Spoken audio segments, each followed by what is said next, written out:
नमस्कार, शिर्केज फूड कोर्टमध्ये आपले मनापासून स्वागत आहे। म्हणजे पाणी असलेला कोवळा कांदा पातीचा वापर खाद्यपदार्थांच्या सजावटीसाठी सुद्धा केला जातो।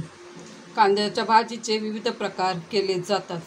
बेसन पेरून ही भाजी केली जाते। आज मी तुम्हाला सुकट घालून कांद्याची भाजी करून दाखवणार आहे। प्रेमींसाठी ही भाजी नक्की आवडीची असणार आहे, यात शंकाच नाही। खूप चवदार होते, खूप लवकर होते। कांद्याची भाजी चवदार असते, त्यात सुकट टाकल्यामुळे भाजीची चव दुपटीने वाढते। चला तर मग रेसिपीला सुरुवात करूया। त्याआधी साहित्य बघूया। मीडियम साईजचा टोमॅटो बारीक चिरलेला, इथे हिरवी मिरची, कोथिंबीर, कोथिंबीरीच्या थोड्याशा काड्या आणि लसूण आलं यांची बारीक पेस्ट केलेली आहे।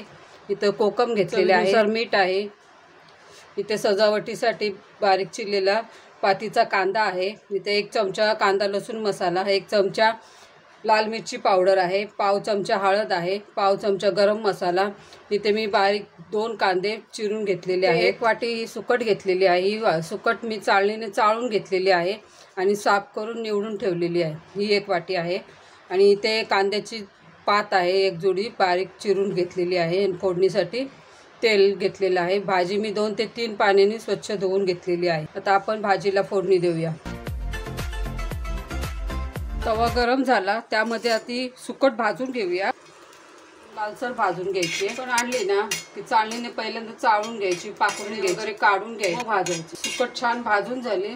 आता आपण ही भाजलेली सुकट पाण्यामध्ये टाकायची। पाण्यामध्ये टाकून गॅस बंद करते। टोपात पाणी घेतलं मी, 1 ते 2 ग्लास पाणी आहे, त्याच्यामध्ये ही भाजलेली टाकायची। 5 मिनिटासाठी आपल्याला ती पाण्यात ठेवायची, त्यामुळे काय होईल, सुकटमध्ये धूळ माती जी काय असेल ती तळाला जाऊन तापली। आता त्यामध्ये मी अंदाजे 2 ते 3 चमचे तेल टाकते। गॅस मी लो टू मीडियम फ्लेमवर ठेवलेला आहे। तेल चांगलं तापलं की त्यामध्ये कांदा टाकूया। कांदा लालसर होऊ द्यायचा आहे। बघू शकता कांदा लाल झाला आहे। आता त्यामध्ये मी टोमॅटो टाकते। टोमॅटो सुद्धा मऊसूत होईपर्यंत परतून घ्यायचे। लवकर शिजण्यासाठी मी त्यावर झाकण ठेवते 2 मिनिटासाठी। 2 मिनिटं झाली, आपण आता झाकण काढूया। बघू शकता टोमॅटो पण छान मऊसूत शिजलाय। त्यामध्ये आता आपण हिरवं वाटण टाकूया। हिरवं वाटण सुद्धा तेलामध्ये छान परतून घ्यायचं। त्याला छान परतून झालं, त्याला तेल सुटलंय। आता आपण त्याच्यामध्ये कोरडे मसाले टाकूया। पावडर आहे 1 चमचा, कांदा लसूण मसाला, हळद, गरम मसाला, हे मसाले सगळे आपण तेलात छान परतून घ्यायचे। जास्त तिखट हवं असेल तर त्याप्रमाणे तुम्ही मसाले वाढवू शकता। इथे मी सुकट 2 ते 3 पाण्याने स्वच्छ धुवून घेतलेली आहे। आता ती त्याच्यामध्ये टाकते। छान परतून गॅस मंद करते आणि त्याच्यावर झाकण ठेवून 5 मिनिटं वाफवून घेते। 5 मिनिटं झाली भाजी वाफवून घेतली, झाकण काढते।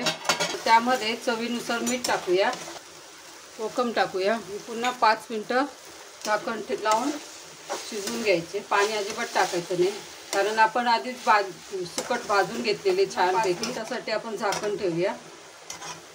झाकण ठेवल्यानंतर 5 मिनिटांमध्ये मधून अधून सारखं हलवून घ्यायचं। 5 मिनिटं झाली, सुकट छान परतून झाली। आता त्यामध्ये आपण बारीक चिरलेली कांद्याची पात टाकूया। कांद्याची पात चवदार असते, पण त्याच्यामध्ये सुकट टाकल्यामुळे त्या भाजीची चव दुपटीने वाढते।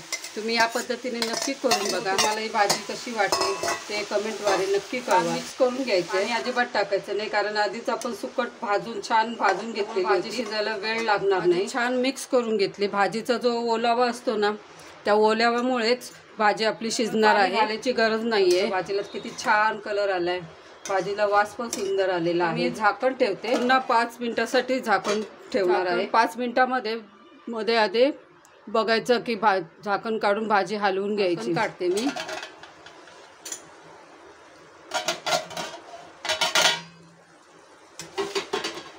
भाजी छान शिजली आहे।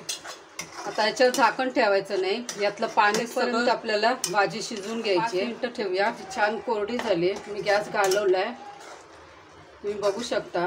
तुम्ही ही भाजी तांदळाच्या भाकरी बरोबर, ज्वारीच्या भाकरी बरोबर, बाजरीच्या भाकरी बरोबर किंवा चपाती सोबत सुद्धा खाऊ शकता। ही भाजी खूप छान चवीची होते। पद्धतीने नक्की करून बघा। ही भाजी मी डिश मध्ये सर्व करते। भाजी तयार झाली, तुम्ही अशा पद्धतीने नक्की करा। भाजी मला कळवा भाजी कशी तयार झाली। रेसिपी जर तुम्हाला आवडली असेल तर प्लीज माझ्या चॅनलला लाईक करा, शेअर करा आणि सबस्क्राईब करायला विसरू नका। कांद्याच्या पातीने